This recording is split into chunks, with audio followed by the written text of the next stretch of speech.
Hello students, welcome to my class and today is start our science class. Today we are going to discuss about the chapter 10 weather, water and air, page number 94, 95 and 96. Please note down in your diary that today's science lesson is chapter 10 weather, water and air, page number 94, 95 and 96.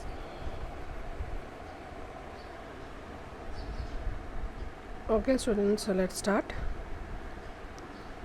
Weather, water and air.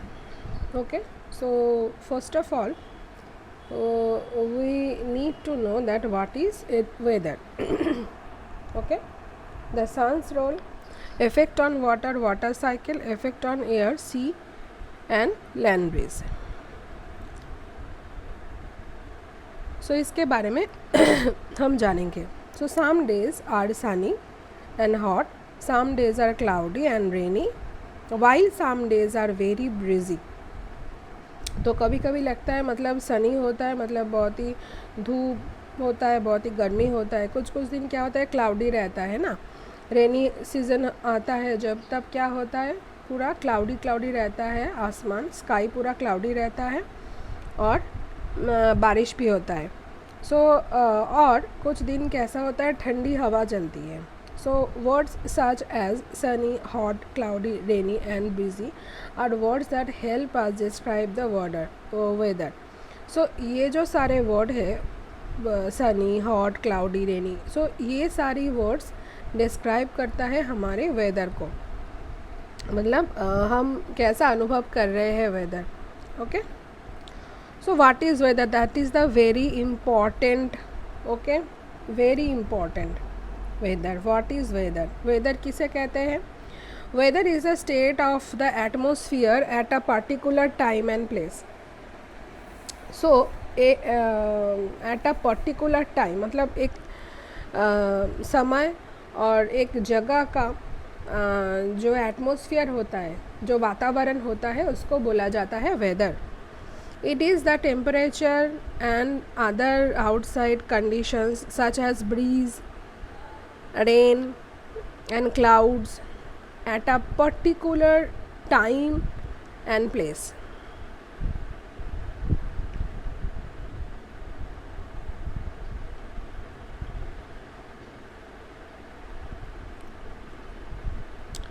So at a particular time and place का जो temperature होता है, जो other condition होता है weather का, मतलब other जो आउटसाइड कंडीशन होता है, तो उसको बोला जाता है वेदर.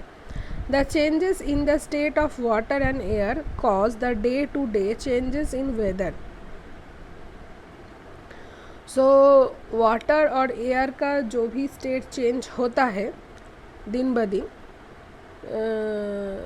तो वही वेदर बोला जाता है. How the sun affects weather. Sun कैसे अफेक्ट करता है वेदर के ऊपर. We have learned how the movement of the earth around the sun और रिवोल्यूशन कॉजेस चेंजिंग सीजन्स. मतलब पृथ्वी के ऊपर जो सन का पोजीशन होता है, जिस तरह का पोजीशन होता है वैसे ही सीजन चेंज हो जाता है. The movement of Earth on its own axis or rotation causes days and night. अर्थ जो मूवमेंट ऑफ अर्थ है, मतलब जो पृथ्वी जो घूमती रहती है, तो उससे क्या होता है, वो रोटेशन जो होता है उससे ही डे एंड नाइट होता है. Apart from this sun also affects the weather changes on earth by causing changes in the state of water and air. Weather, पृथ्वी का जो वेदर का जो चेंज होता है वो वाटर एंड एयर के वजह से ही होता है. Effect on water. The sun has a huge effect on the water bodies present on earth. The sun shines on the surface of oceans and lakes, causing the particles of water to evaporate. सन का जो effect होता है water के ऊपर वो बहुत ही ज़्यादा होता है, क्योंकि सन जब जब चमकता है, जब सूरज जब चमकता है तो उसका जो उसका जो लाइट होता है और उसका जो हीट होता है वो आके गिरता है लेक्स के पानी में, ओशियंस के पानी में। सो बहुत सारे जो नदियाँ हैं उसके पानी में वो हीट आता है और उससे वो पानी इवापोरेट हो जाता है। The more the sun heats the water, the faster its particles move or evaporate into the atmosphere as water vapor. So सन का जो हीट होता है वो उस वाटर पार्टिकल्स को इवापोरेट करते हैं और वो वाटर वेपर में बन जाता है और वो वाटर वेपर एटमॉस्फेयर में मिक्स हो जाता है। Humidity is the amount of water vapour in the air. Humidity किसे कहते हैं? Humidity is the amount of water vapour in the air. The more the water vapour the more is the humidity. अगर water vapour ज़्यादा होता है तो humidity भी ज़्यादा होगा। The higher the water vapour rises the cooler it gets। अगर water vapour अगर ज़्यादा हो तो वो ऊपर चला जाता है और जब ठंडा हो जाता है तब नीचे चला आता है। The particles of water slow down and stick together और कॉन्डेंस एज दे कूल। वो जम जाता है जब वो ठंडा हो जाता है। This forms cloud. सो उससे ही क्लाउड्स बनते हैं, है ना। Water droplets continue to combine inside the clouds. तो क्लाउड्स के अंदर क्या होता है? वाटर ड्रॉप्स होते हैं। वाटर ड्रॉप्स जम के जो बन जाता है उसको ही क्लाउड्स बोला जाता है। When they get big and heavy enough they fall as the precipitation.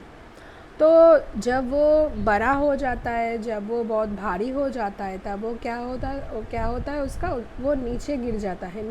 कैसे नीचे गिर जाता है? बारिश के रूप में वो नीचे गिर जाता है। प्रेसिपिटेशन में fall as rain, snow, sleet and और हेल। तो प्रेसिपिटेशन बहुत तरह के होते हैं।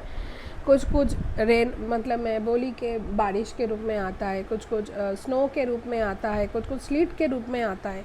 तो ये सारी चीज़ें होती है। Overland it falls on to the ground and it into rivers and lakes. Some of the water seeps into the soil to add to the ground water। तो कुछ जो जो वाटर नीचे आता है तो ये कहाँ जाता है? ये ग्राउंड में आता है ना, मिट्टी के अंदर जाता है ये पानी। रिवर में जाता है वो पानी, लेक्स में जाता है वो पानी, और जो मिट्टी के अंदर रहता है जो पानी उसको ग्राउंड वाटर बोला जाता है। This process through which the water on earth moves and causes changes in weather is called the water cycle और hydrological cycle। So ये जो सारे process होते हैं कि सन का हीट पड़ता है पानी में, उसके बाद इवापोरेट होके ऊपर चला जाता है। ऊपर चले जाने के बाद वो भारी वो क्लाउड बन जाता है जम के। उसके बाद जब वो भारी हो जाता है तब वो बारिश और स्नो और स्लीट के रूप में जब नीचे आ जाता है तब क्या होता है? फिर से वो लेक्स, रिवर्स, ओशियंस में मिल जाता है और मिट्टी के अंदर भी चला जाता है।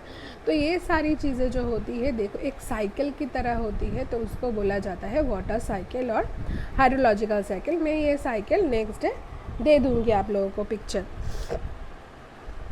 Without the sun neither the water cycle would occur nor would we have clouds, rain or weather।